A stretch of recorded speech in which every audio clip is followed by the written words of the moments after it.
blessed day po, my dear brothers and sisters. It is now again time for our daily devotional, and our reference verses for today is taken from the book of Jeremiah, chapter 39, verses 17 and 18, where it says, "But I will rescue you on that day, declares the Lord. You will not be given into the hands of those you fear. I will save you. You will not fall by the sword, but will escape with your life, because you trust in me, declares the Lord."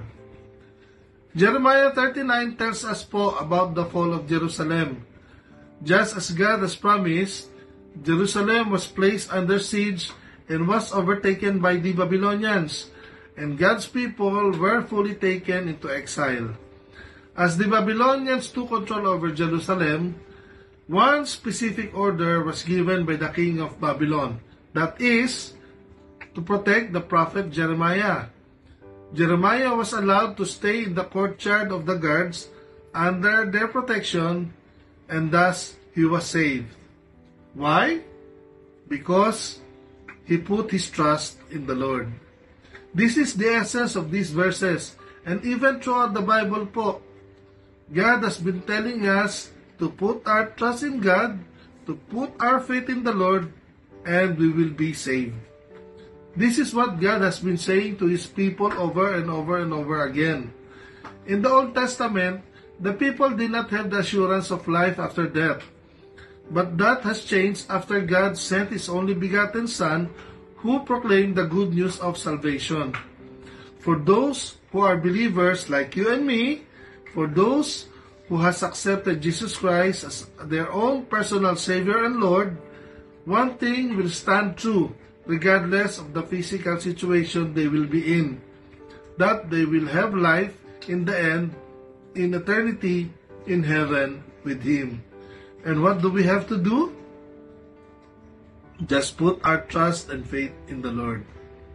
God has promised a day will come in which He will judge every person on earth. He will also completely destroy everything. For most people, this is a day to be feared.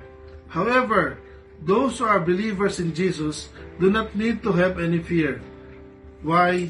Because their trust is in the Lord. Believe in what Jesus has done for you and me, and you will have the assurance of eternal life with Him in heaven.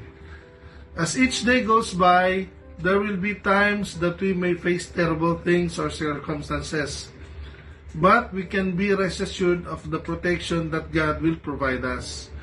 We may not live on this earth much longer, but we'll have the assurance of a life in eternity with Him in heaven. As a parting prayer po, I pray that each of us will know God's peace in our lives, that we will remember God's promises to us, that we will be assured that Jesus will save us and be with Him in eternity in heaven. God bless us all po.